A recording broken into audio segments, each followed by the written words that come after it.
Yes, welcome students again in online studies, and it is the second part of the chapter 2 macroeconomics. Then first of all we will discuss about two high order thinking question, which is the part of last video. Then we studied about the final goods and intermediate goods. Hope you are enjoying. Then first question, how would you find out whether a particular expenditure is an expenditure on intermediate good or final good? मतलब आप कैसे पहचानेंगे कि ये जो expenditure है ये आपका इंटरमीडिएट एक्सपेंडिचर है या फिर ये आपका जो पर्टिकुलर फाइनल गुड्स पे होने वाला एक्सपेंडिचर है? तो आंसर जो है आपका ये पर्टिकुलर एक्सपेंडिचर इंटरमीडिएट गुड वाला और फाइनल गुड वाला आपको देखना है. The answer is expenditure on final goods must lead to final consumption expenditure and investment expenditure. जो फाइनल आपका एक्सपेंडिचर है दो तरीके का होता है, एक तो कंज्यूमर जो करता है अपने कंजप्शन पे और एक प्रोड्यूसर जो करता है उसके कंजप्शन पे. तो प्रोड्यूसर वाला जो कंजप्शन है वो क्या कहलाता है? इन्वेस्टमेंट हो जाता है. ये समझाता. तो the expenditure which does not lead to C and I, ऐसा कोई भी एक्सपेंडिचर जो कंजप्शन और इन्वेस्टमेंट दोनों को नहीं बताता है, does not lead, like expenditure on raw material पे. तो रॉ मटेरियल वाला जो एक्सपेंडिचर है वो क्या होता है? वो ना तो इन्वेस्टमेंट होता है ना कंजप्शन होता है. वो क्या होता है? इंटरमीडिएट का हुआ. अब आई इन्वेस्टमेंट में अपने पास क्या आता है? फिक्स असेट्स आते हैं, ये बताया था ना. तो रॉ मटेरियल फिक्स असेट्स में नहीं आएगा. देन वी कैन नॉट से जो रॉ मटेरियल वाला जो एक्सपेंडिचर है वो अपना इन्वेस्टमेंट होगा. Is to be treated as expenditure on intermediate good. तो रॉ मटेरियल अपना इंटरमीडिएट हो गया. Expenditure on intermediate goods lead to intermediate consumption और इंटरमीडिएट कॉस्ट. तो आप इस डेफिनेशन के अकॉर्डिंग ही तो अब आप इसको क्लियर कर लेना, अच्छी तरह दोबारा रिवाइज करें भी कंजप्शन एक्सपेंडिचर क्या होता है और इन्वेस्टमेंट एक्सपेंडिचर क्या होता है.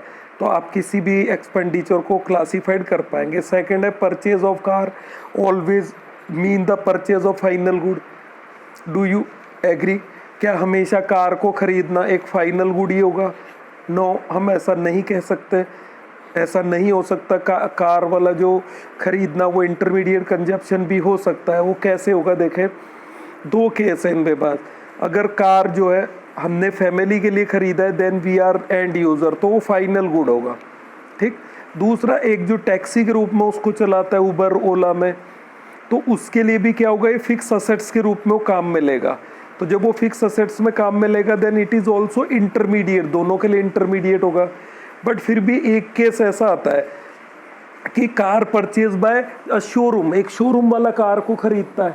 तो जब शोरूम वाला कार को खरीदता है तो उसके लिए क्या होता है? ये इंटरमीडिएट होता है. बिकॉज उसने कार क्यों खरीदा मैन्युफैक्चरर से? कि वो आगे उस कार को बेचेगा, इसलिए उसने कार को खरीदा. तो उस केस में क्या हो जाएगा? इंटरमीडिएट कंजप्शन हो जाएगा. तो हमने तीन केस देखे, car purchase by household, car purchase by taxi owner, Uber Ola. इन दोनों के लिए तो ये क्या हो जाएगा? फिक्स हो जाएगा. मतलब ये फाइनल यूज़ वाली गुड हो जाएगी. बट जो शोरूम वाले ने कार खरीदी, रिटेलर ने, उसके लिए क्या हो जाएगा? Intermediate consumption. तो ये थर्ड वाला जो है, और ये दोनों क्या हो जाएंगे? फाइनल हो जाएंगे. Okay. Then now today's under in this video we will study about consumption good and consumer good. ये दोनों क्या होती है, इनको क्लासीफाइड करेंगे. तो कंजप्शन गुड और कंज्यूमर गुड, इनमें फ़र्क देखना बहुत ज़रूरी है. While when you will calculate the national income, तो वहाँ या इनके डिफरेंसेस पे क्वेश्चन आता है बोर्ड में. Consumption goods are those goods which are directly used for the satisfaction of human want.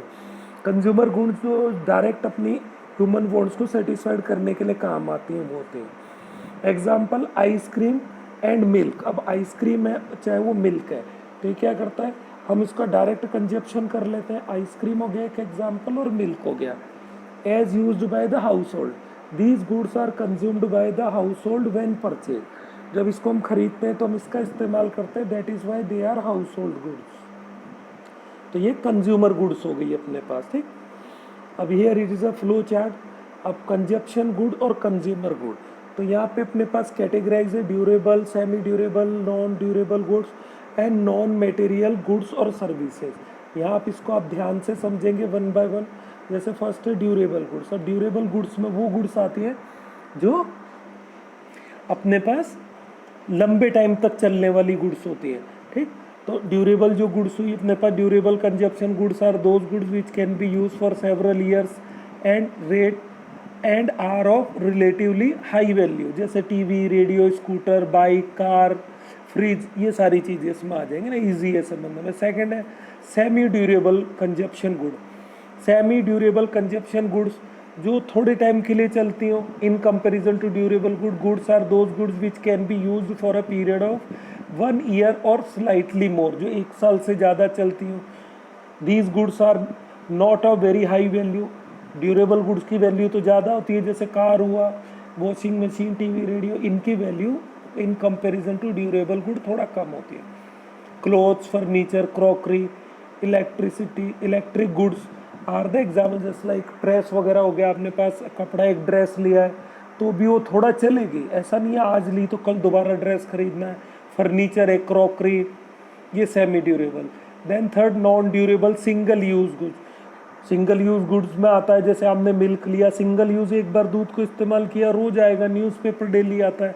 Non durable और single use consumption goods are those goods which are used up in a single act of the consumption. For example, the bread that you eat is used up in the single act of the consumption. The same bread cannot be used again, वो तो खा लिया एक बार। LPG आपका domestic जो cylinder आता है वो हो गया। Milk, petrol are some other example. Number 4 आता है services. Services are those non material goods होती हैं, जस्ट लाइक टीचर का सर्विस आप लेते हैं, doctor, service of doctor and others also, कई सर्विसेज है। जैसे मोबाइल में रिचार्ज करवाया तो एक सर्विस है, after a particular time the service will over, then you have to recharge it again, ये होगा। A few example of services are the services of doctor, lawyer, domestic servant, जो है आपके सर्वेंट आते हैं, महीना भर काम करते हैं, सैलरी लेते हैं, फिर अगले महीने सैलरी लेते हैं। Now capital goods. अब देखो कैपिटल गुड्स का शॉर्ट डेफिनेशन मैं बता देता हूँ।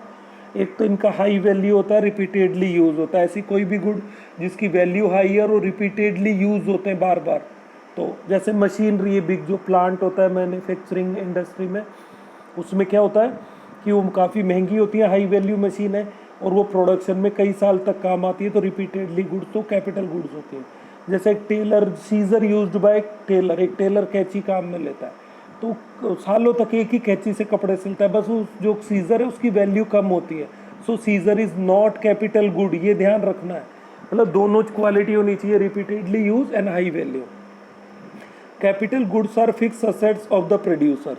Plant and machinery are the example of capital goods. These goods are used by the producers either for first replacement of the capital stock और for second additional to the capital stock. दो चीज़ें दोबारा पढ़ता हूँ। These goods are used by the producer. जो capital goods हैं ये producer काम में लेते हैं दो तरीके से। पहला replacement of the capital stock, जिनके पास कैपिटल का स्टॉक होता है पैसा, उसका रिप्लेसमेंट मतलब पैसा लगा के मशीन खरीद ली। और addition to the capital stocks, या कैपिटल स्टॉक का एडिशन करने के लिए एज फिक्स असेट्स। जैसे आपके पास पैसा है, आराम ने उससे कोई मशीन वगैरह खरीद के रख ली तो वो आपका असेट्स बन गया, तो कैपिटल का स्टॉक है वो। As fix assets capital goods are repeatedly use in the process of production for several years, ये मैंने बता दिया, repeatedly use, and are of high value. तो ये दो जो चीज़ें आपको ये अच्छी तरह याद रखनी है। क्या चीज़ याद रखनी है, मैं अंडरलाइन कर देता हूँ इसको। सेवरल ईयर मतलब repeatedly and high value.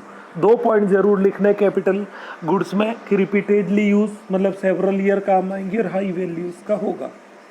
But these are not capital goods because these are of low value.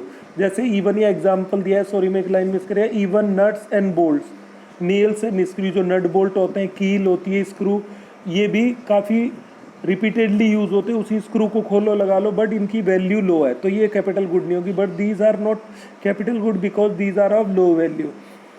Thus only those fix assets of the producer are taken as the capital good which are used in the process of the production for several years and which are of high value. Also capital goods involve depreciation. अब यहाँ एक और चीज़ आता है, depreciation क्या है, इसको समझें।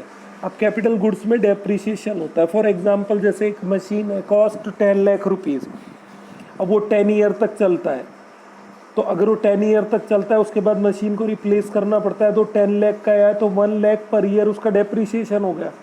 तो कई फर्म डेप्रिसिएशन रिजर्व फंड रखती हैं, पर ईयर 1 लाख रुपए को सेव करती है, क्योंकि आफ्टर 10 ईयर जब मशीन को रिप्लेस करना पड़े तो उनको जो फंड है वो कहीं से अरेंज नहीं करना पड़े।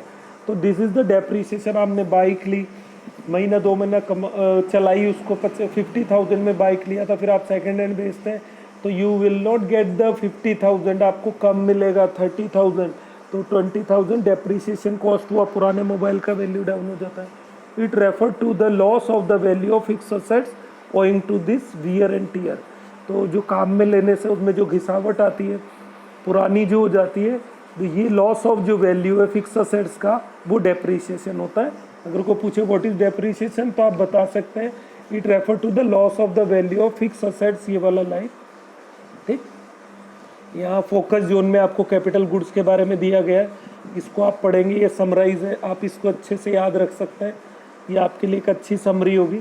मैंने पहले इसको समझा दिया।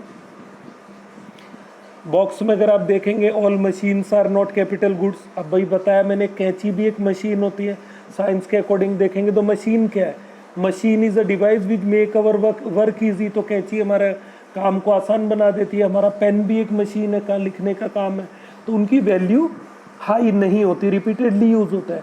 तो कैपिटल गुड्स के लिए अपने पास 2 चीज़ें कंपलसरी हैं, हाई वैल्यू, रिपीटेडली यूज। तो आप इस बॉक्स को भी पढ़िएगा, मैं यही टेलर वाला एग्जाम्पल है इसमें भी। अब एक क्वेश्चन आता है important, all capital goods are producer goods. Yes, बिल्कुल सही बात है कि ऑल जो कैपिटल गुड्स हैं वो कब प्रोड्यूसर गुड होंगी, क्योंकि हाई वैल्यू होती है और रिपीटेडली यूज वो प्रोड्यूसर खरीदेगा।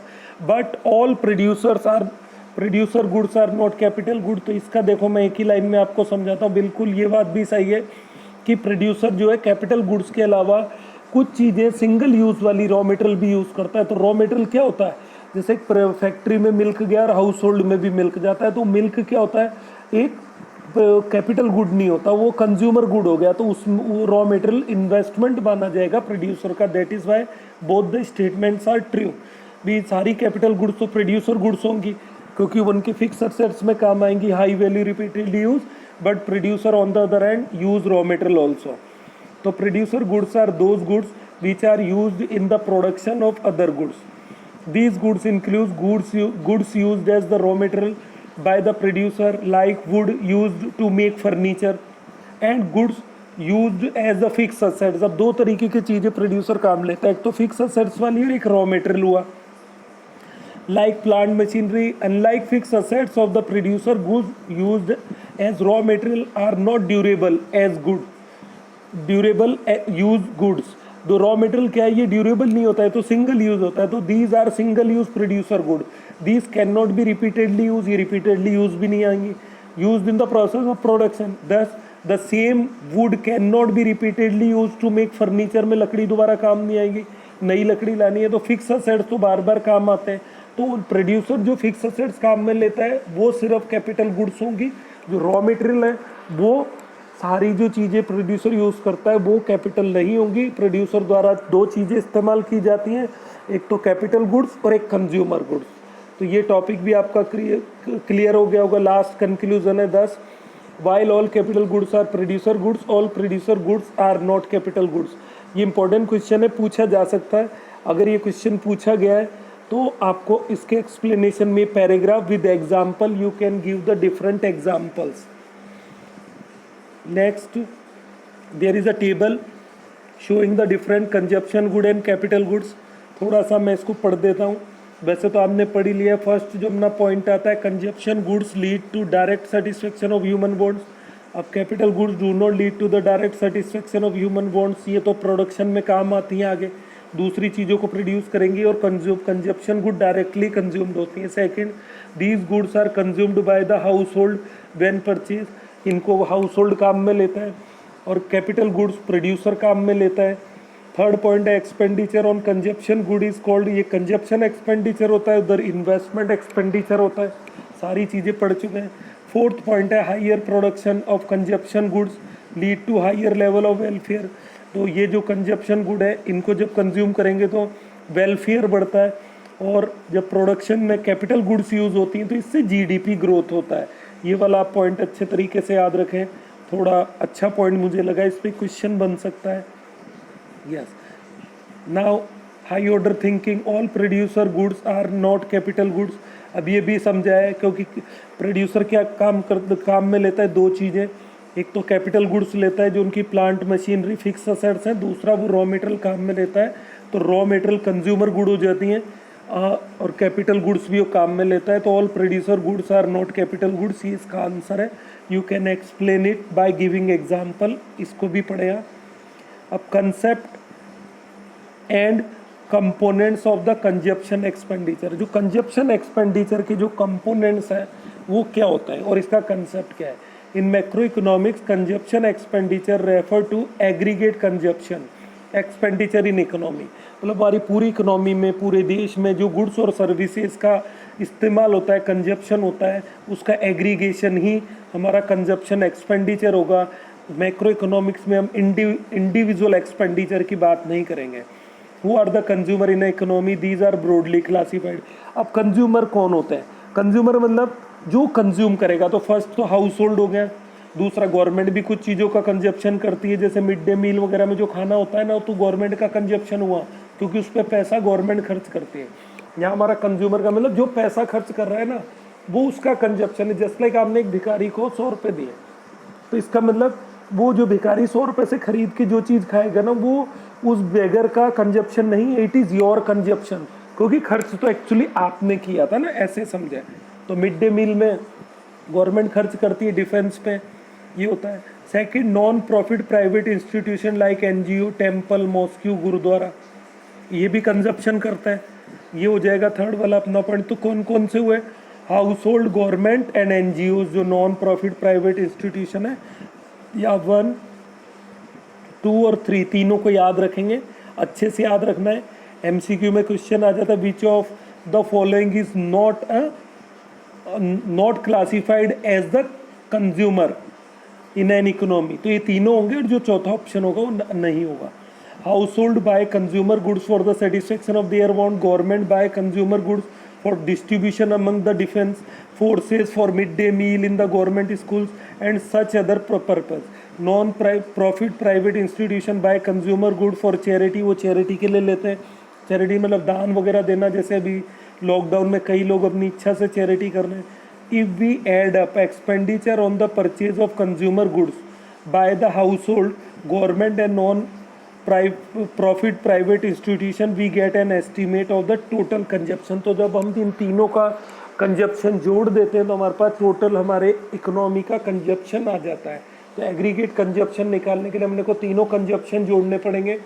कौन कौन सा? हाउस होल्ड वाला कंजप्शन, गवर्नमेंट वाला कंजप्शन, और जो नॉन प्रॉफिट मेकिंग एनजीओज वगैरह, इनका जैसे gurdwara, temple, mosques and other charities जो भी हैं।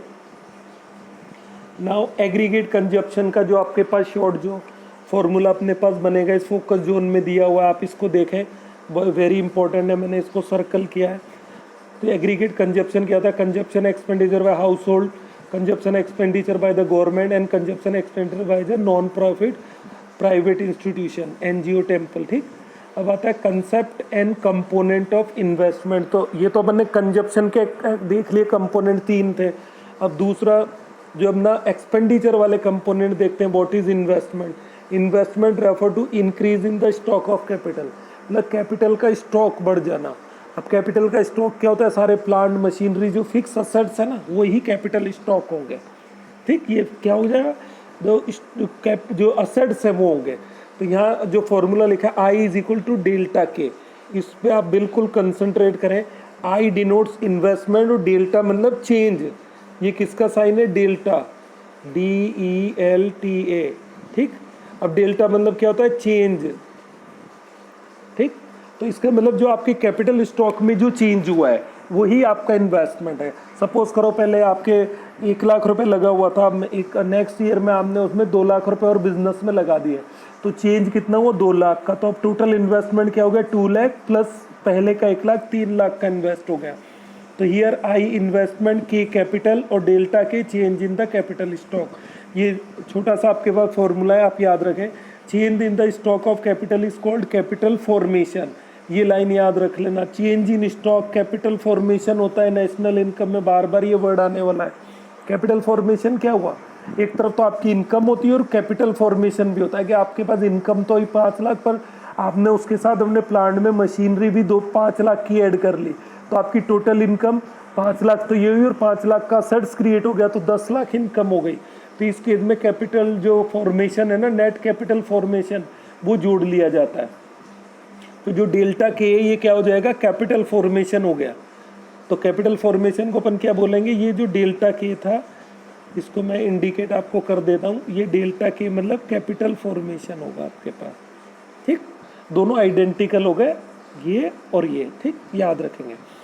Accordingly investment is also defined as capital formation from the view point of the economy as a whole. Investment refer to the total production of capital goods during the accounting year. अब capital formation में क्या आ जाता है, हमने जो total जो production है of capital goods during accounting year में आ जाएगा। तो जितना भी आपके पास कैपिटल गुड्स के प्रोडक्शन पे खर्च हुआ है पैसा, वो सब आपका क्या कहलाएगा, इन्वेस्टमेंट।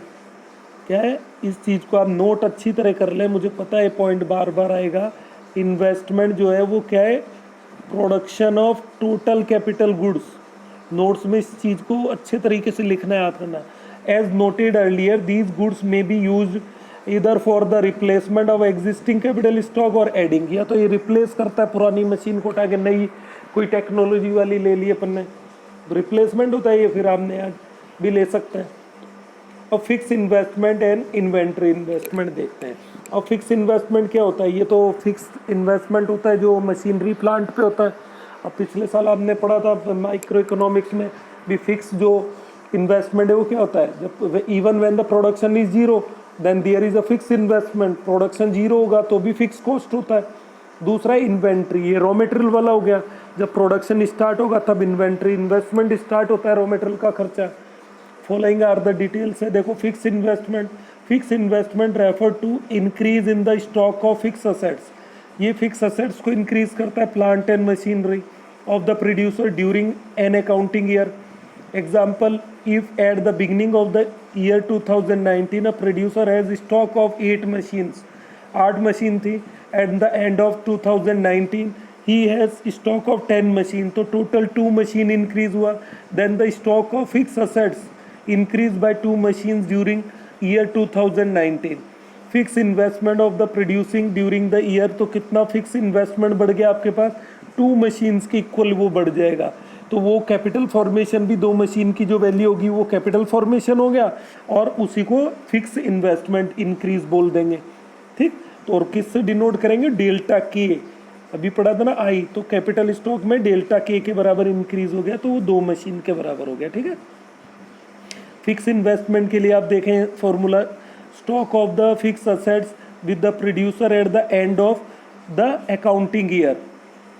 जो अकाउंटिंग ईयर के लास्ट में होगा, लास्ट ऑफ द 2019 10 मशीन थी और बिगिनिंग में 8 थी, तो 10 minus 8 2 machine, minus stock of the fix assets with the producer eight the beginning. तो ये अपने पास इस केस में ऊपर वाले एग्जांपल में क्या हो जाएगा आपके पास, 10 माइनस 8 इज इक्वल टू 2।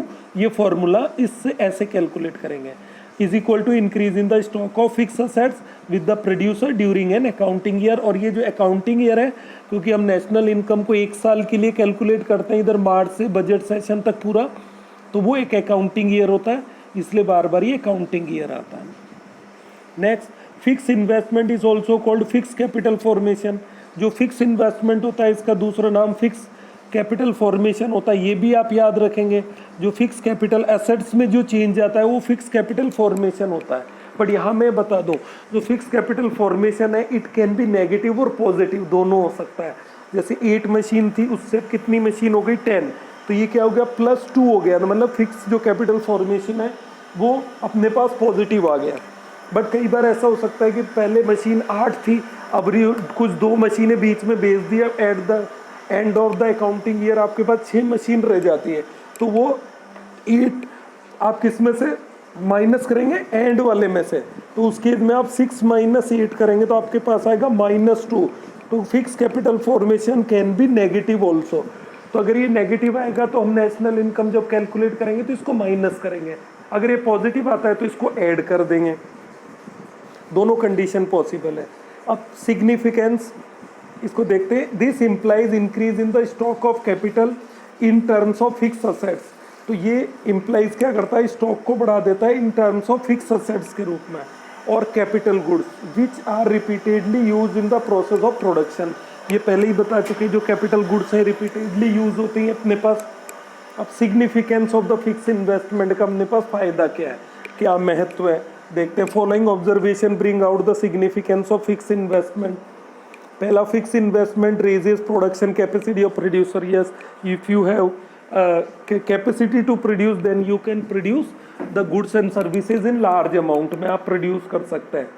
ठीक, अब जैसे प्लांट की कई बार क्या होता है, जो पावर जनरेशन प्लांट है उसकी कैपेसिटी 50 मेगावाट है, 200 मेगावाट है, बट उसमें भी 50 मेगावाट प्रोड्यूस हो रहा है। तो इनके जब आपको ज़्यादा प्रोडक्शन इलेक्ट्रिसिटी का चाहिए तो आप उसी प्लांट से ज़्यादा प्रोड्यूस कर सकते हो, क्योंकि पहले ही आपके पास जो फिक्स इन्वेस्टमेंट था प्लांट बड़ा लगा हुआ है।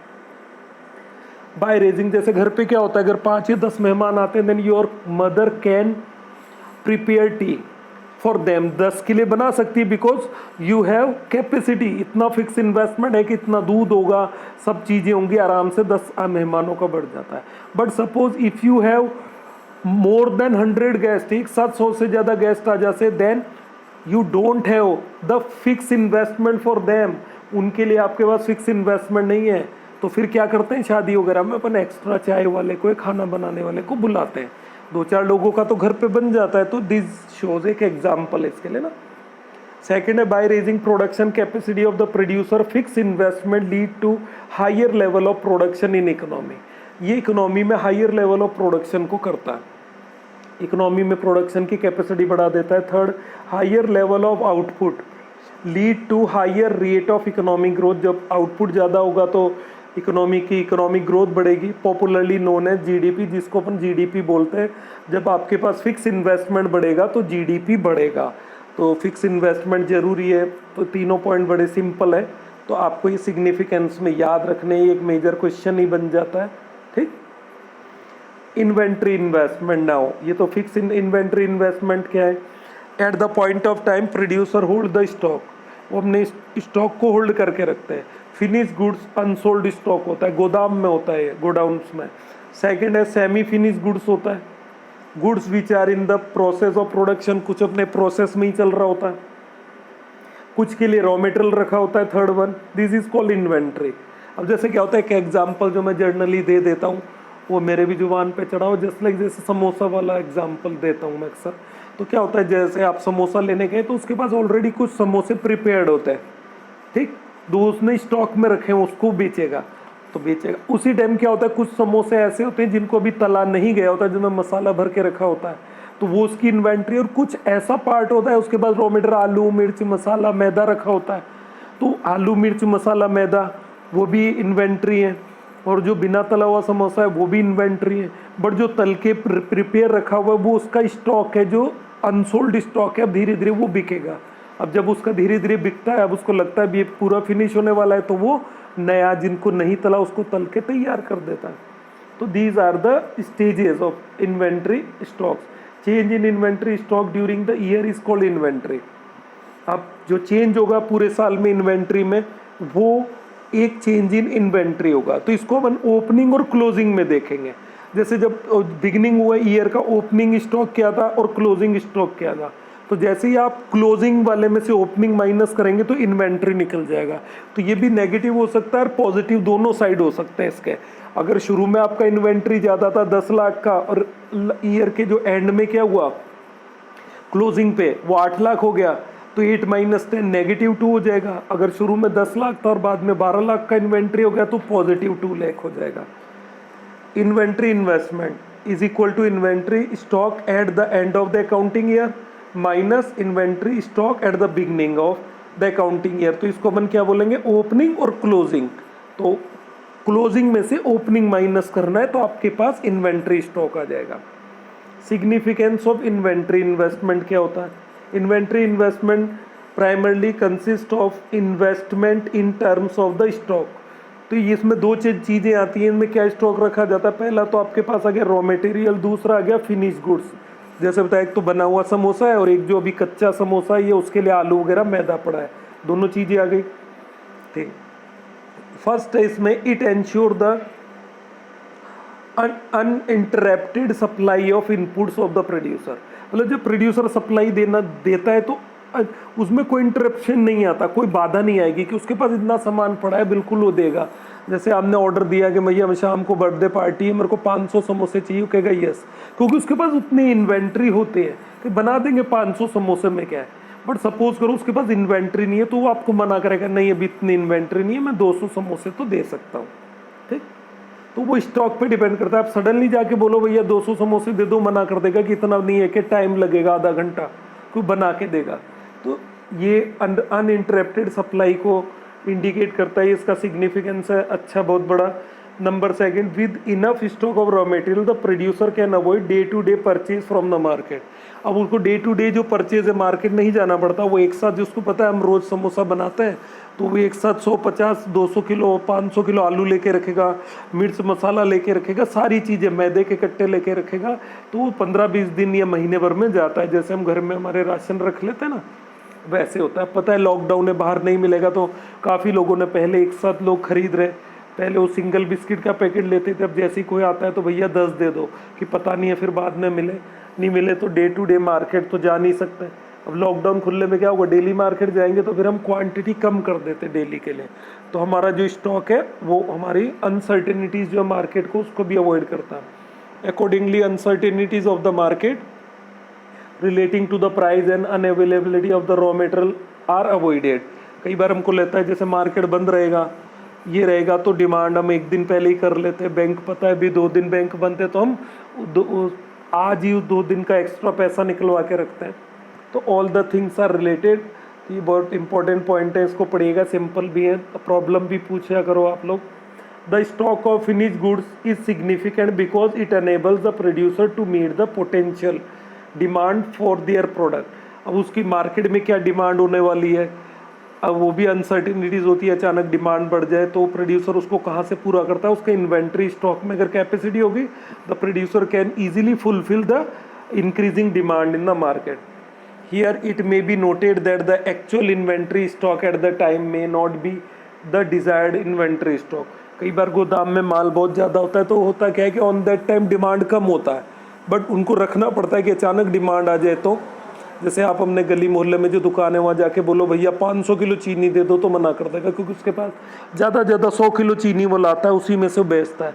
बट आप होलसेलर के पास जाओगे तो वो दे देगा, तो जितनी इन्वेंट्री होगी आप उतना सप्लाई कर सकते हैं।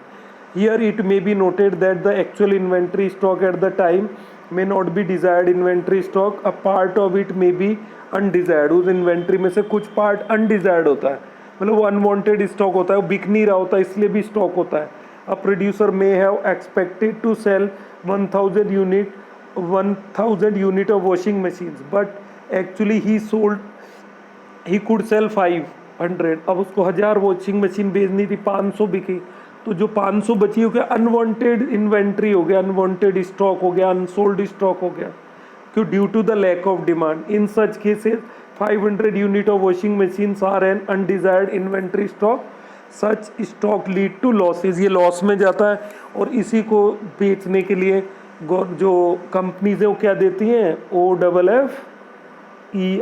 कौन से ऑफर होते हैं, buy 1 get 1 free, 25% extra, 10% discount and various other things. Okay, in this video we will study only these topics, then see you in next